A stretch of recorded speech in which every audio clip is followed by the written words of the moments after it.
Members of the Joint Convention, I present to you the Governor of the great state of Michigan, the Honorable Gretchen Whitmer.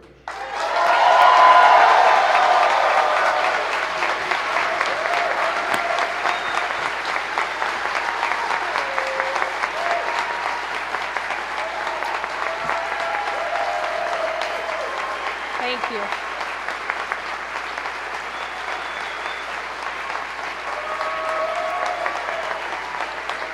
Thank you. Thank you. Good evening, Michigan. It is so great to be back here at the Capitol, and it feels even better to be making history. I am honored to stand between Speaker Joe Tate and Majority Leader Winnie Briggs.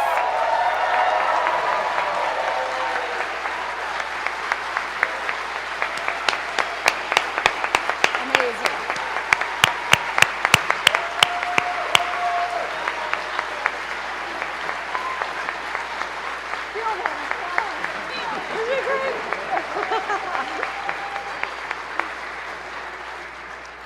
Both of these leaders are firsts.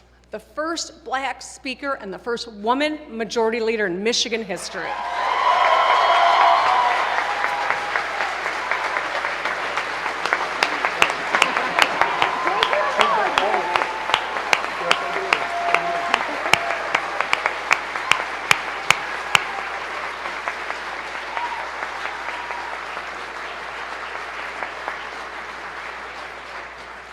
They will certainly not be the last.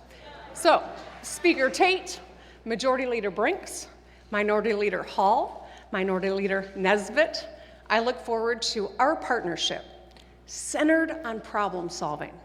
It's what the people of Michigan deserve. Now let's also take a moment to honor our Michigan State Police and our Michigan National Guard.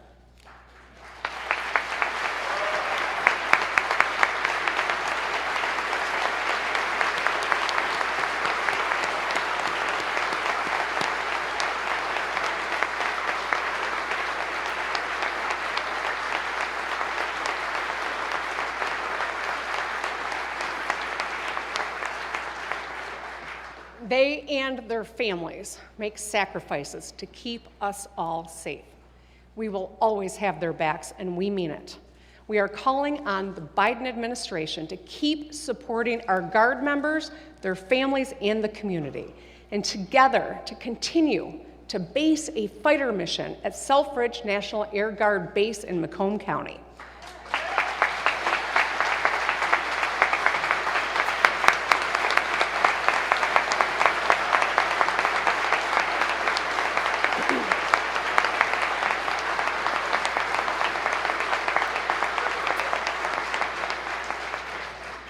And now I want to acknowledge our Lieutenant Governor Garland Gilchrist, Attorney General Dana Nessel, Secretary of State Jocelyn Benson. You have been strong allies and great friends.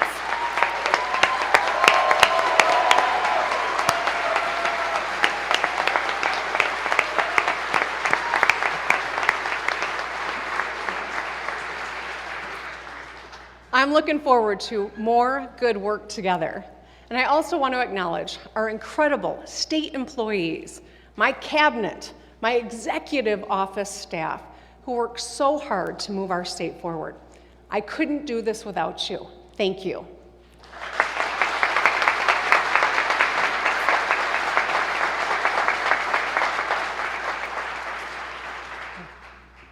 My fellow Michiganders, we spoke with a clear voice in November. We want the ability to raise a family without breaking the bank. We want strong protections for our fundamental rights to vote and control our own bodies. Leaders,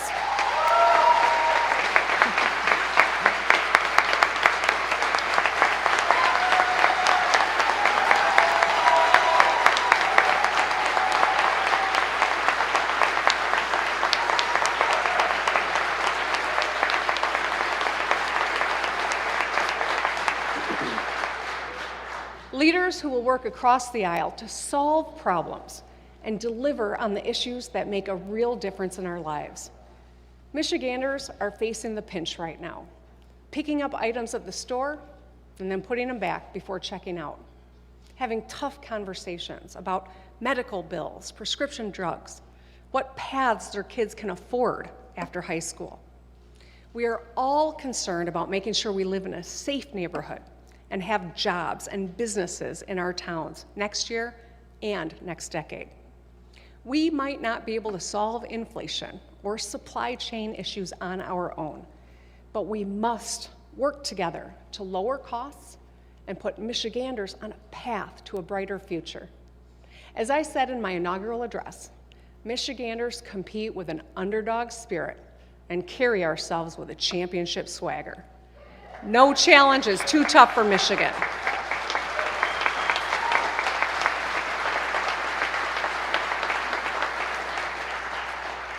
No challenge is too tough for Michigan. So tonight, let's talk about what we can do and where we are going together.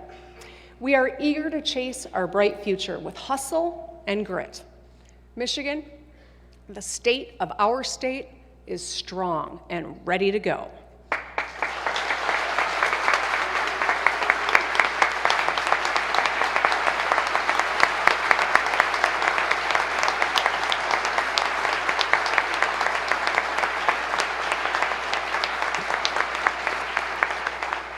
My proposals tonight will tackle the challenges people are facing right now, make a real difference in their lives, and make Michigan more competitive. This is our future. But policies alone mean nothing. It's about the people they impact. So I'm not going to give you a list. Instead, let's talk about what my proposals will mean to three groups of Michiganders with whom we can all identify. First, folks working hard to care for themselves and support their family. Second, young people about to graduate. And third, Michiganders born today. The number one issue for folks trying to make ends meet is costs. Michiganders at home, I know how hard you work. I'll get right to the point. Tonight, I'm excited to announce Lowering My Costs. It's a plan offering immediate relief. It's got three parts. One, let's roll back the retirement tax and save 500,000 households $1,000 a year.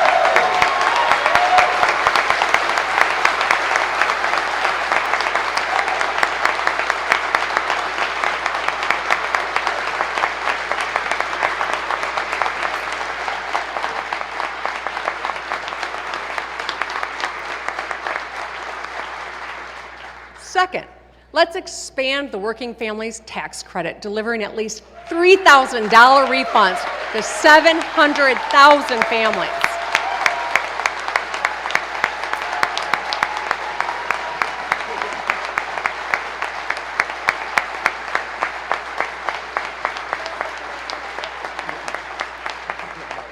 And third, pre-K for all to save families an average of $10,000 a year.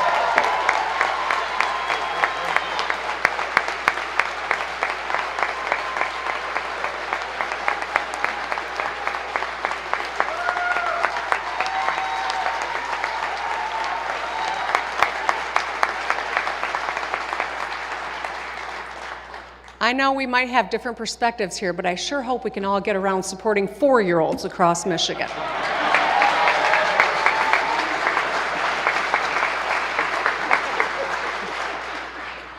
With inflation, every dollar makes a difference. That's why we're moving fast. Parts of the plan have already been introduced by Representatives Whitmer and Shannon and Senators Hertel and McDonald-Rivet. Let's get it done.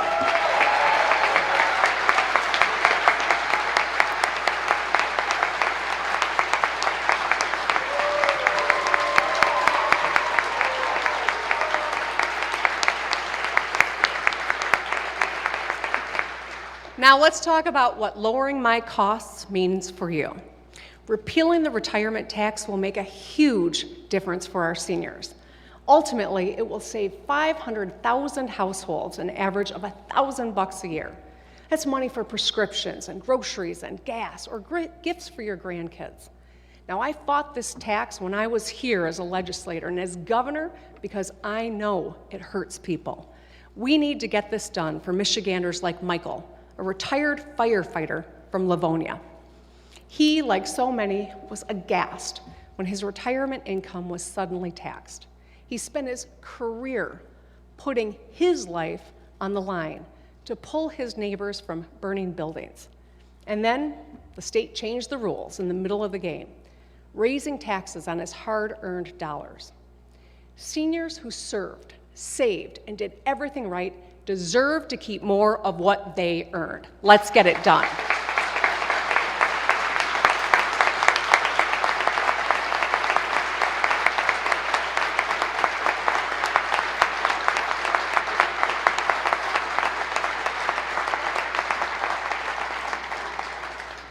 The Working Families Tax Credit, formerly known as the EITC, is a bipartisan tax break at the federal and state level.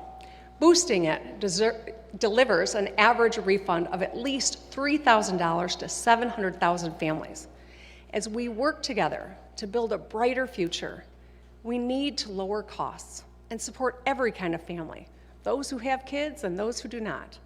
The Working Families Tax Credit benefits all kinds of families and directly impacts nearly 1 million Michigan children. That's half the kids in our state. It'll put hundreds of millions back in family budgets and help with rent, school supplies, and food on the table. Data shows boosting the Working Families Tax Credit also closes health and wealth gaps. Children who grow up with this support have better test scores, graduation rates, and earnings as adults. The credit especially benefits single moms and working class families of every race in all 83 counties, from city centers to small towns. In the words of President Ronald Reagan, the best anti-poverty, best pro-family, best job creation measure is what we're calling the Working Families Tax Credit. Let's get it done.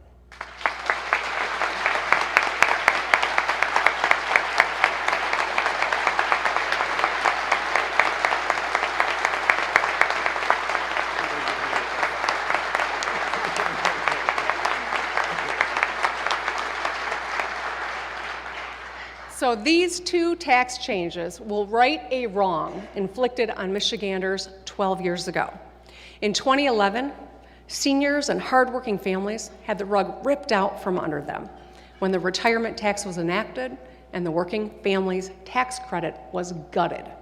It was wrong, and now we can make it right.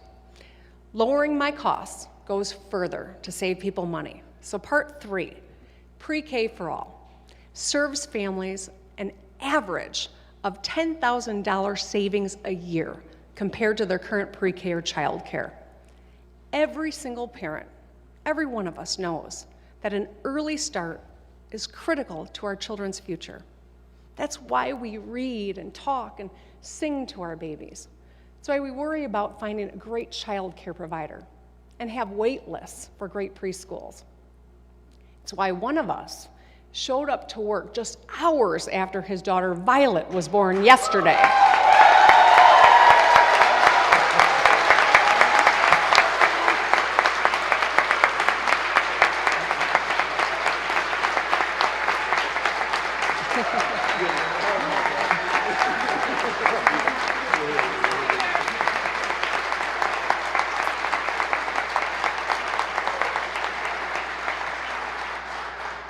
Representative Andrews, I hope you are enjoying some well-deserved time with your newborn. Congratulations to you, and especially Laura, who did all the heavy lifting on that one. But here's why he showed up to vote, because we know that our work matters. Data shows that children who go to preschool are more likely to graduate, earn a certificate or degree, and get a good paying job. Preschool helps employers too, and that's why so many business groups support it. Unfortunately, affordable preschool is just too hard to get for too many. 20 years ago, it was invaluable for me. Without it, I could not have raised my girls and continued my career. And most of the people in this room could say the same. We were fortunate because we had access and we could afford preschool. Every parent and every child in Michigan deserves the same because we all want what's best for our kids. So let's expand our bipartisan preschool effort, the Great Start Readiness Program, so every 4-year-old in Michigan can access a free public preschool education by the end of my second term.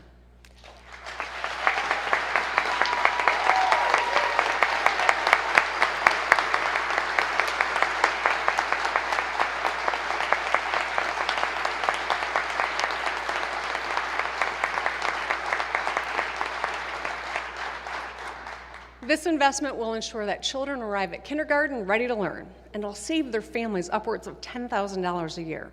It helps parents, especially moms, go back to work. And it'll launch hundreds more preschool classrooms across Michigan, supporting thousands of jobs. Together, we can lower costs for Michiganders feeling the pain of inflation right now. So for our seniors, for our families, for our children, let's get these measures done. Now, let's turn to the Michiganders who recently graduated from high school or college or a certificate program. I'm looking at my daughters and I'm thinking about all the young people in our state. They're smart, they're engaged, they're fighting for their future. Record turnout on campuses last November proved it.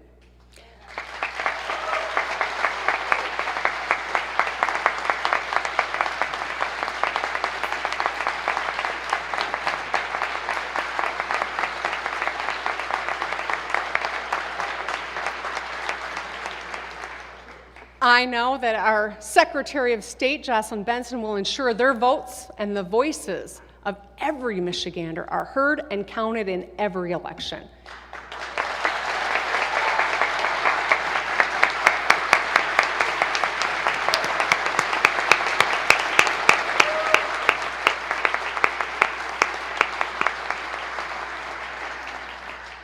So together, we are going to expand voting rights, protect election workers, and build on last year's bipartisan law to help military members and their families overseas to make sure their votes get counted too. To keep young Michiganders here and attract even more talent to Michigan, we got to focus on two things: economic opportunity and personal freedom. To deliver on these priorities, I'm excited to announce Make It in Michigan. First, opportunity, a quote from the 90s. It's the economy, stupid. Ambitious young people have a lot of options when they graduate. As they decide where they want to live, we must make sure that Michigan is the answer, not just for a few years, but for the rest of their lives, by creating opportunity that lasts for decades. So let's start with the good news. Just over a year ago, in a bipartisan way, we came together to create powerful new tools to attract jobs and investment to Michigan. Since then, we have brought home over $13.5 billion worth of projects, including a chip maker in Bay City, battery plants in Big Rapids, Grand Rapids, Van Buren Township, and Big 3 investments across Michigan. You all know there's a new GM battery plant being built just down the road. Our work is paying off.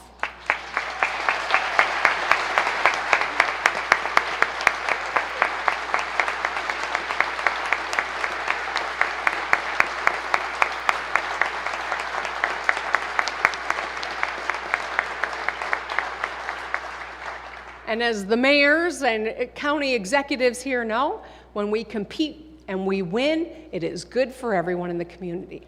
13,000 good-paying jobs secured, new jobs. Make It in Michigan proposes a sustainable funding source for our economic development efforts while growing talent, making our communities better places to live, and helping our state become a place where anyone can succeed. If we get this done, we can move faster year-round to compete and win cutting-edge manufacturing projects and bring more supply chains home. We can create opportunity for you and your family and support local economies and small businesses across our state. Businesses know that we must compete to grow, and when we do, we all win. I am proud that we created these powerful economic development tools, and I know we will work together to make them the strongest in our state's history. For too long, we were fighting with one hand tied behind our back, and now Michigan has got the upper hand.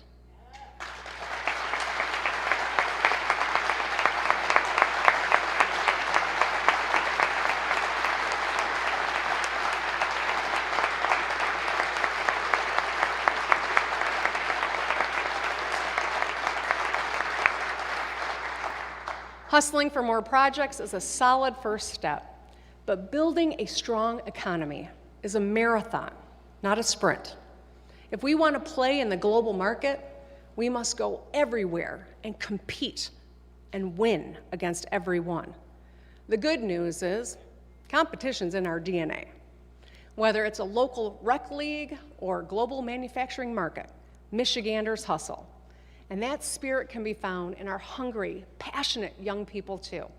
We can channel that energy to shore up Michigan as the world's premier advanced manufacturing destination.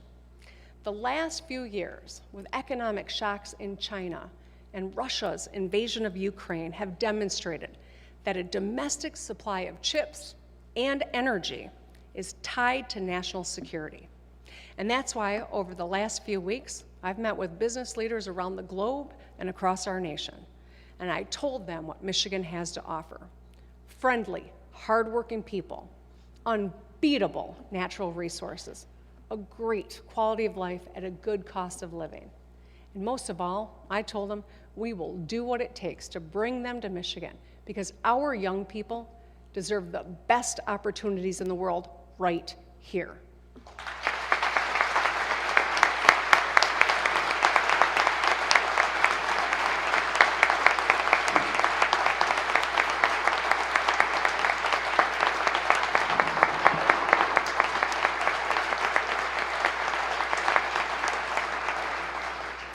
To quote our great senior senator, Debbie Stabenow, Michigan makes stuff and we grow stuff. So let's develop that core strength by manufacturing the building blocks of the future right here in Michigan. Let's keep bringing supply chains of cars and chips home to Michigan. And let's increase domestic clean energy production like wind and solar so we can produce more energy in America instead of overseas.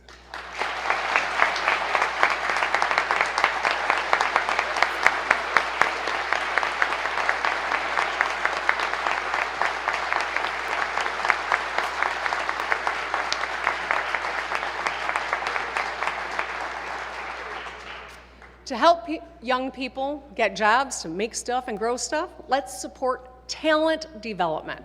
And let's keep closing in on our 60 by 30 goal to have 60% of people earn a degree or skills certificate by 2030. Let's keep funding the bipartisan Michigan Achievement Scholarship, which lowers the cost of higher education, community college, private, public university by thousands of dollars for most students and makes college tuition free for 65% of graduating seniors. Maybe you can use it too. Studying engineering at Michigan Tech, nursing at Alpena Community College, teaching at Saginaw Valley, or attend MSU's #1 ranked supply chain program. Go green. Or University of Michigan's #1 ranked undergrad business program.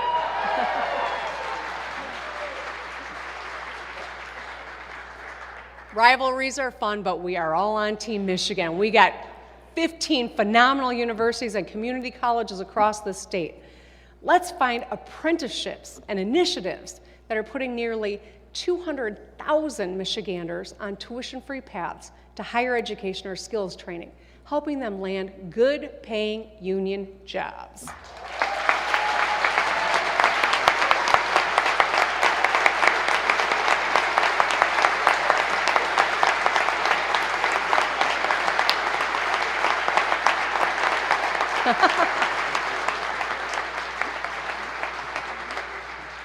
And to help even more people make it in Michigan, let's take steps to lower the age for the Michigan Reconnect from 25 to 21.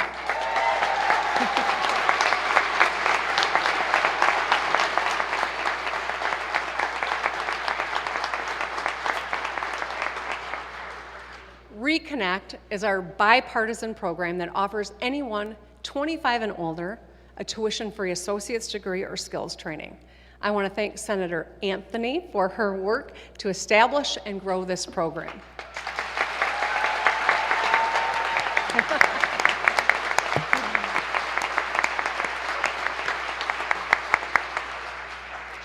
Over 113,000 reconnectors have been accepted, and we want that number to grow. Let's unleash opportunity for our young people while offering companies the skilled, hardworking talent they need to succeed here in Michigan. Now, the other half of attracting and retaining young people is standing up for their freedoms.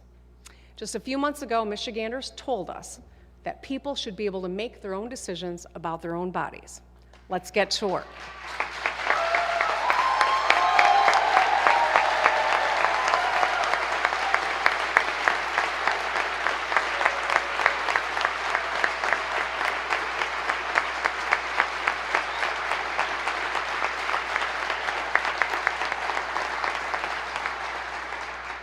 Let's repeal our extreme 1931 law banning abortion.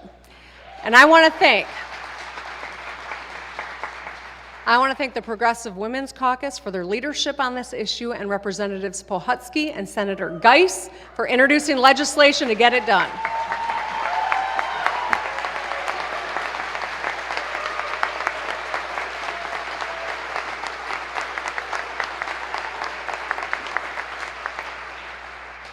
And while we're at it, let's repeal other dangerous laws prohibiting people from accessing reproductive health care or shaming them for seeking it in the first place. Let's repeal outdated laws restricting who you can marry, and let's expand Elliott Larson Civil Rights Act.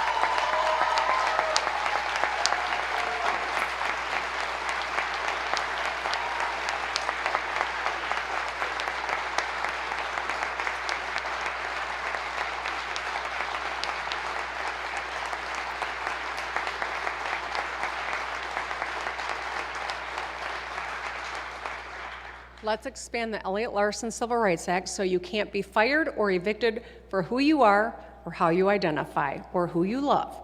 That's your business.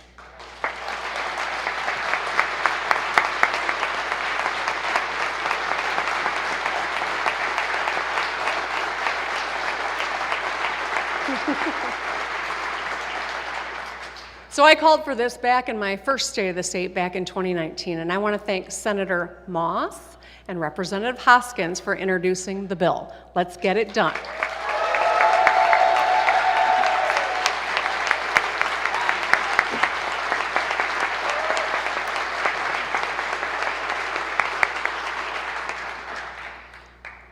Protecting these freedoms is the right thing to do, and it's just good economics. States with extreme laws are losing talent and investment because you know what? Bigotry is bad for business.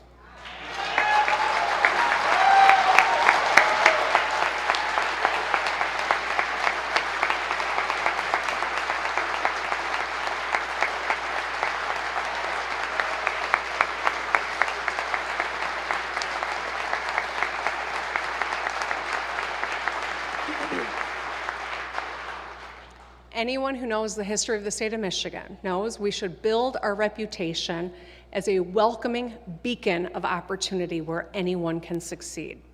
I know talent development is a personal priority for my partner, Lieutenant Governor Gilchrist, and I'm so excited about continuing the work with him so we can help people see their futures in Michigan. I've also heard from folks like a woman named Lauren. Lauren grew up in Traverse City. She wants to move home. She wants to come back to Michigan and start a family. But she waited until she knew her reproductive rights would be protected. Lauren, I want you and anyone who lives in a state that wants to control your body or deny your existence to know that Michigan has a place for you.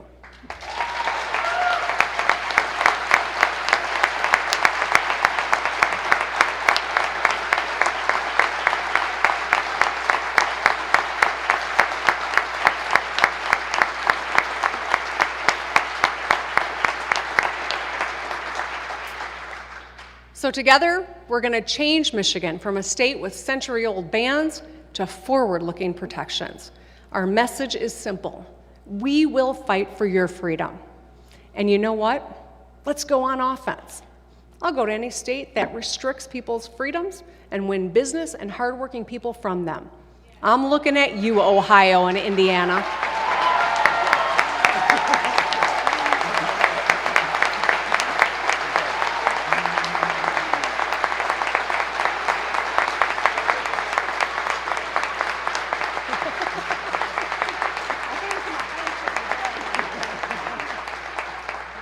All right, I figured Ohio shade would get everyone up. Every parent, Republican, Democrat, Independent, we want our kids to stay in Michigan. Let's give them reasons to stay beyond the promise of a home-cooked meal or free laundry facilities. Yes, I'm talking from the first person here. Let's expand economic opportunity and protect fundamental freedoms. And now that we've talked about folks who are working to make ends meet and young people who are choosing where to build their lives, I want to talk about the littlest Michiganders. A baby born down the street at Sparrow today could live past the year 2100. Little Violet, who was born yesterday. What will they see in that time? More Stanley Cup wins for the Wings? A Super Bowl for the Lions? All right. All right, come on, I know, come on.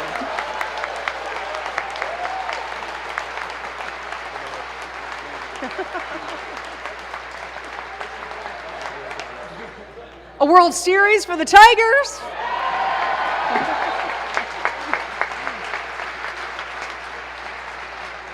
Hey, we can dream. The one thing I do know about 2100, Tom Izzo's still going to be coaching at MSU.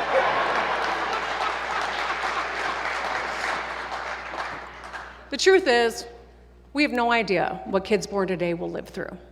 Heck, when I was here 3 years ago, we had no idea what we were about to live through. But what we do know is that we can act now to set them up for success. A lot's going to change by the year 2100. But what children need to succeed will not. Today I'm proposing bold investments in public safety and education to make sure that a child born today lives in a safe neighborhood and can get a great public education. Over the last 4 years, we made record investments in our children and schools by leading with our shared values. We closed the funding gap between schools and brought student investment to an all-time high 4 years in a row without raising taxes.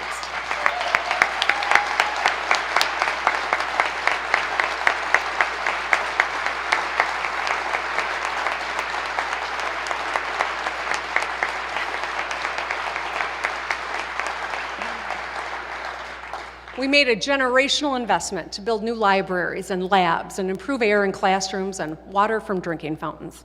We funded mental health and campus safety at record levels. We set up fellowships and started paying our student teachers. Student teacher stipends are making a difference.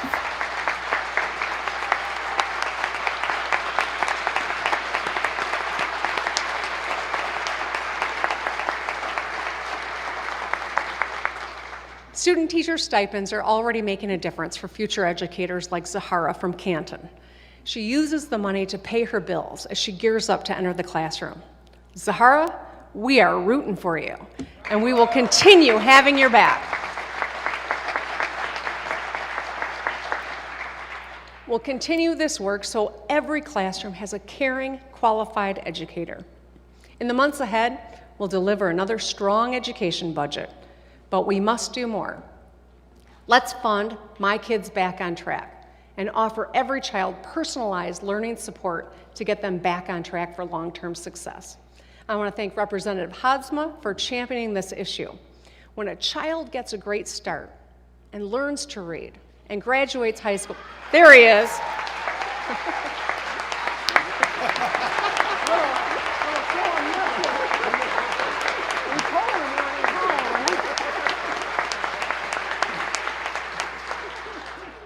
There you are, Representative. Thank you. But when we invest in an early start and a child learns to read and graduates high school, they're on track to land a good paying job or pursue higher education. Unfortunately, the last few years have disrupted regular learning patterns. In-class instruction alone is not enough. Our children need more support to master the skills we know they need most. Investing in tutoring, after-school programs, and other learning supports gets children the one-on-one time they need with a caring, qualified educator so that they can be successful. Whether you're a third grader learning about the solar system, a sixth grader focusing on fractions, or a junior sharpening your persuasive writing skills, tutoring addresses your specific learning challenges.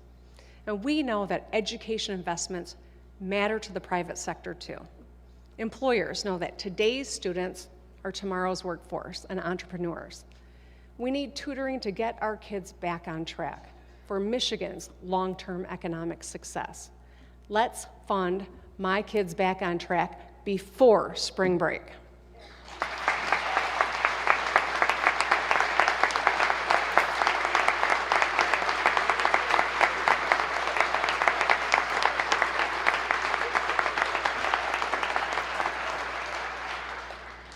Now let's talk about public safety.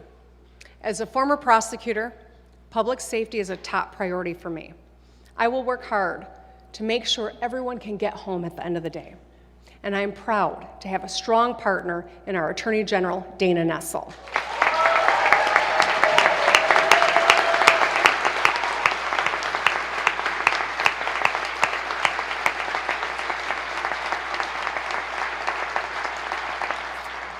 She and her great team at the AG's office prosecute violent criminals. They're shoring up consumer protections and facing down anyone who tries to harm Michiganders.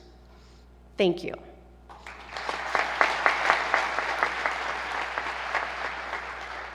Since I've been governor, we've invested $1 billion in public safety. Let's continue funding law enforcement with better training, oversight, and access to mental health resources. Police officers, state troopers, and prosecutors, they got tough, dangerous jobs. If we work together, we can get them what they need to keep our communities safe. And right now, there is a flood of illegal guns on our street. There's been a rise of break-ins at gun dealerships and straw purchases. That's where one person illegally buys a firearm for another. Firearms are getting more dangerous too, thanks to 3D printed technology called Glock switches that turn semi-automatic weapons fully automatic. That's why we launched Operation Safe Neighborhoods, taking hundreds of illegal firearms off the street before they could be used in the commission of a crime. But we must do more. So the world our kids inherit is not more violent than the one we inhabit now. The time for only thoughts and prayers is over.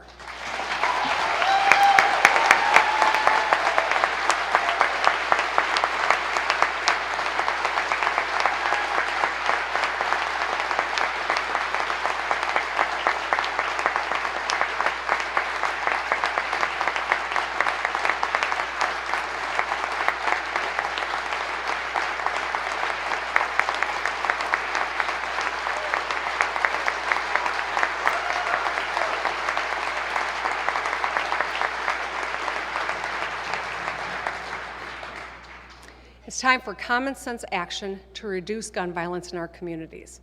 Let's enact universal background checks for people who want to buy firearms. Let's enact safe storage laws so we can make sure firearms are stored safely at home. And let's enact extreme risk protection orders so we can keep guns out of the hands of those who might represent a danger to themselves or others. If Florida and Indiana can get this done, we sure as heck can, right?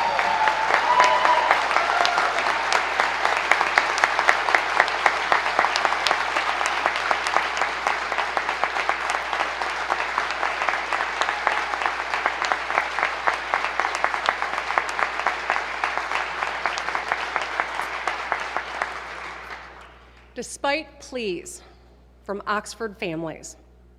These issues never even got a hearing in the last legislature. This year, let's change that. Let's work together to stop the violence and to save lives. I want to thank Senator Baer and Representative Brabeck for their leadership on this issue.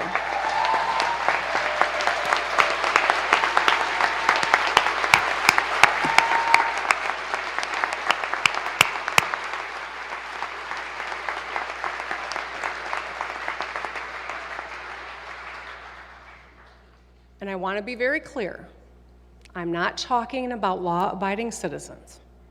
Hunters and responsible gun owners from both sides of the aisle know we need to get these common sense safety proposals across the finish line. We need to do this for our kids, like Zaire from Plymouth. Zaire wrote to me and said that he just wants to feel safe going to school. Zaire, we will get this done so you and your classmates can focus on learning and growing. Tonight, I spoke to 3 groups of Michiganders we can all see ourselves in. I propose that we lower my costs, we make it in Michigan, and fund public safety and education. There are many more priorities I will share in my budget proposal in 2 weeks. But I want to highlight 2 more tonight that impact us all: infrastructure and climate.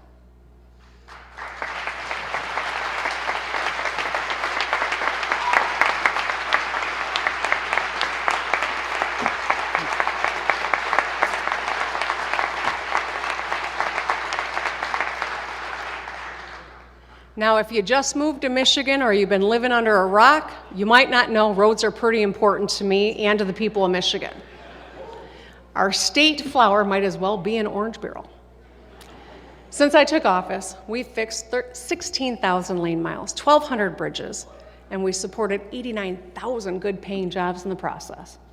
Throughout my second term, we will continue finding ways to keep fixing the damn roads. And as we fix them, let's build the most innovative transportation systems in the country with new, smart road technology.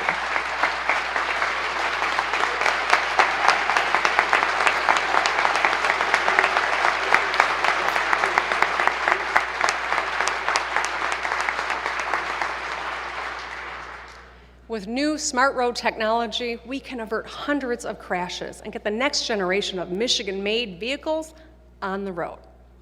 We also have billions in federal resources from the bipartisan infrastructure law headed our way. To invest them as efficiently as possible, I established the Michigan Infrastructure Office.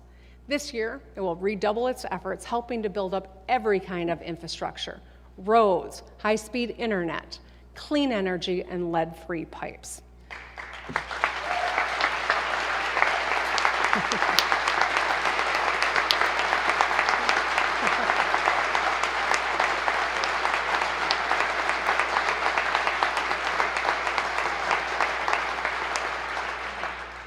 Last but certainly not least, it's our shared duty to face climate change head-on and protect our land and our water.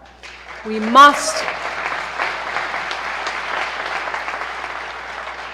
must pursue climate action while creating jobs, lowering costs, and becoming a hub of clean energy production. Last year, thank you, Abe.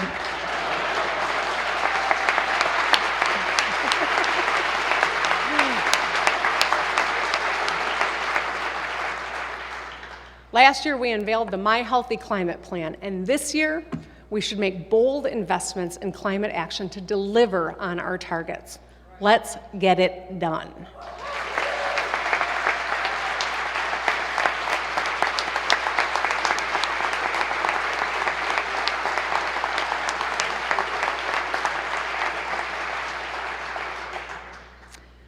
I am honored, I'm truly honored to be standing here as your governor.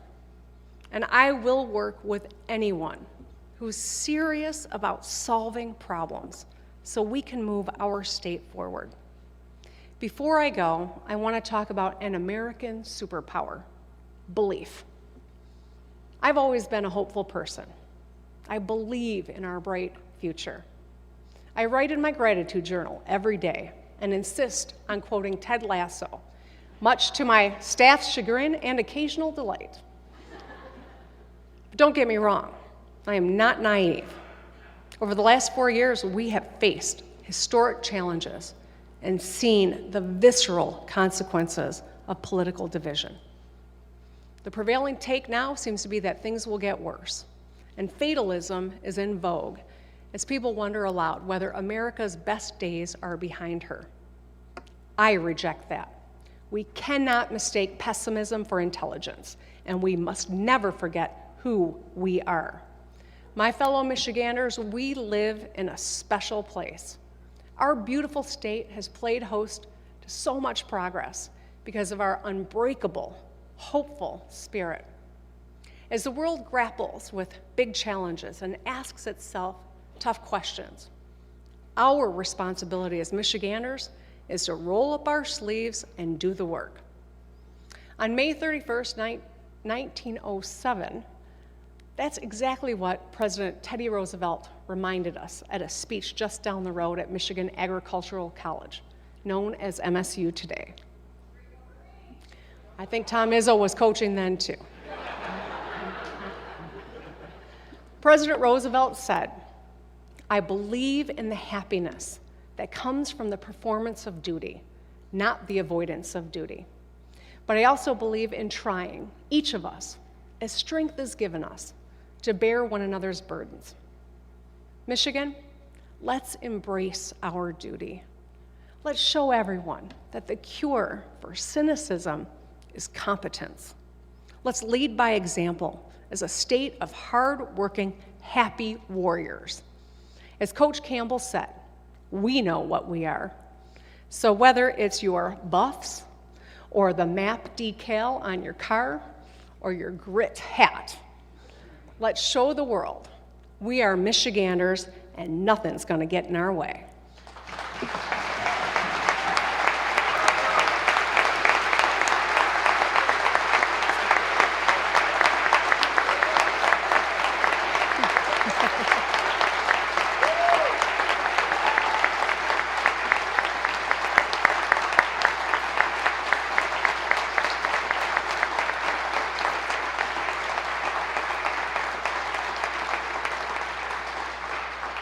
Thank you.